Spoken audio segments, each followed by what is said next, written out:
دەنگ و ڕەنگی ئێمە لە سایە قوربانی بێوچانی پێشمەرگەیە. تەلەڤیزیۆنی پەروەردەیی هەر لە سەرەتای دامەزراندنەوە لە ساڵی 2002 تا ئەمڕۆ بەردەوام لە هەوڵی گەیاندنی پەیامی پیرۆزی پەروەردە بووە. هەوڵی داوە زۆرترین بەشداری بکات لە خزمەتی ئەم پرۆسە گرنگەدا.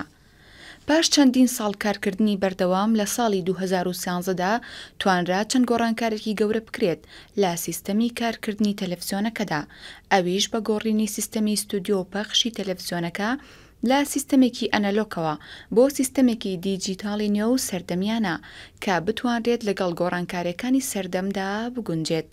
توانرا کاری زۆر باشی تێدا بکرێت. بەهۆی ئەو پشتگیریانەی وەزارەتی پەروەردەوە هەندێک لە گۆڕانکاریەکان مابوون کە بڕیار بوو لە بودجەی 2014دا جێبەجێ بکرێت، بەڵام بودجە نەهات و گۆڕانکاریەکانیش نەکرا. لە سەرەتای ساڵی 2014ەوە دوای ئەنجامدانی گرێبەستێک لەگەڵ کۆمپانیای میکس میدیا لەگەڵ وەزارەتی پەروەردە توانرا پەخشی کەناڵەکەمان لە ڕێگەی سیستەمی دیجیتاڵی ناوخۆییەوە زۆربەی زۆری کوردستان بگرێتەوە.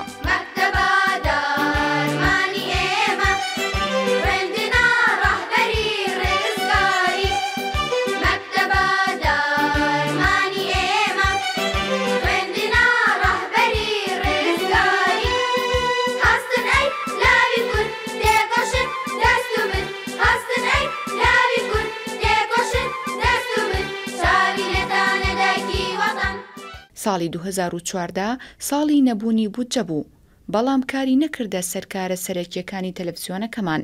توانرا زۆر بۆشایی پڕ بکەینەوە، هەموو کەوتینە کارکردن. لە پێشتر زیاتر هەوڵماندا.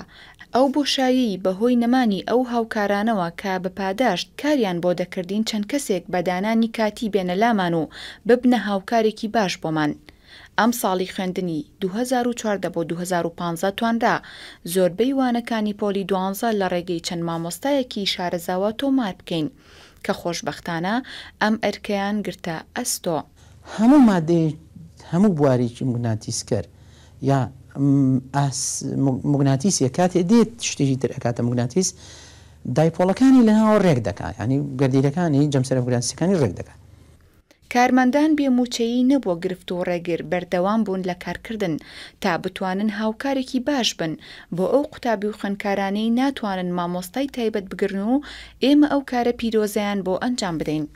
ئەو مامۆستایانە کارەکانیان زۆر بە پیرۆز زانی و هاوکارمان بوون. چەند بەرنامەیەکی تایبەت بە کێشە و چارەسەری گرفتەکانی ڕۆژانەی پرۆسەی پەروەردە پێشکەشکران.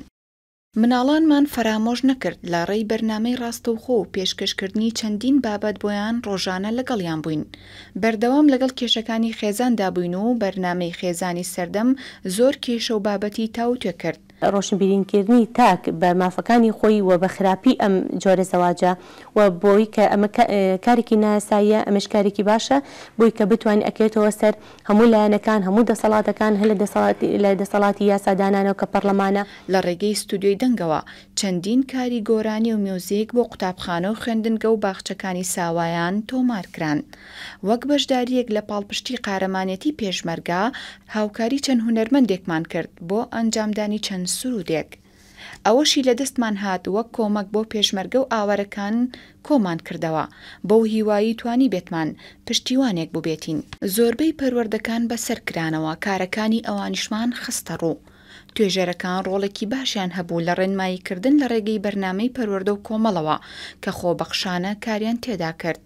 زۆربەی باخچەکانی ساوایانمان بەسەر کردەوە، کار و چالاکیەکانمان خستە بەرچاوی بینەران. ئەوانیش هاوکارێکی باشمان بوون. زۆر لە قوتابخانە و خوێندنگەکانمان بەسەر کردەوە. ڕۆژێک لەگەڵیان بووین. ورد و درشتی کاری ئەو ڕۆژەمان بەسەر کردەوە.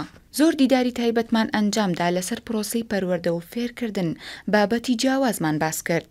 ئێمە ئامان زمان خزمەتکردنی خوێندکار و قوتابیانە. ئێمە هەموو بڕیارەکانمان لە بەرژەوەندی ئەوانە. ینی سیستەمی وەزارەتی پەروەردە و سیستەمی فێرکاری لە هەرێمی کوردستان لە بەرژەوەندی قوتابی خوێندکارانە. بەردەوام ڕێنمایی پەروەردەیی و تەندروستی و شارستانی و ژینگەیمان پەخش کرد. هەندێک سپۆتی کوردمان بۆ بەرزی ئاڵای کوردستان و ناساندنی ناوچە جیاجەکانی کوردستان ئەنجام داوە.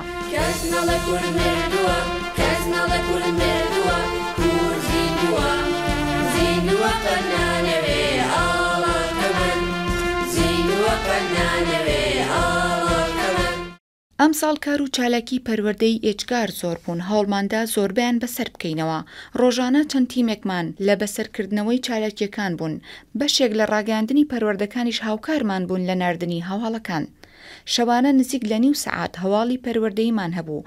ئەو هەواڵانە ڕۆژانە پەیامنێرەکان کاری زۆریان بۆ دەکرد و ستافی هەواڵیش جێبەجێیان دەکرد. بینەرێکی باشی بۆ تەلەڤیزیۆنەکەمان ڕاکێشا بوو. بەمبەستی بەشداریکردن لە کۆڕبەندی جیهانی پەروەردە کە بە سەرپەرشتی ڕێکخراوەکانی سەربەنەتەوەی گرتوەکان و حکوومەتی کۆریای باشوور بەڕێوە دەچێت، دکتۆر پشتیوان سادق وەزیری پەروەردەی حکوومەتی هەرێمی کوردستان گەیشتە کۆریای باشوور.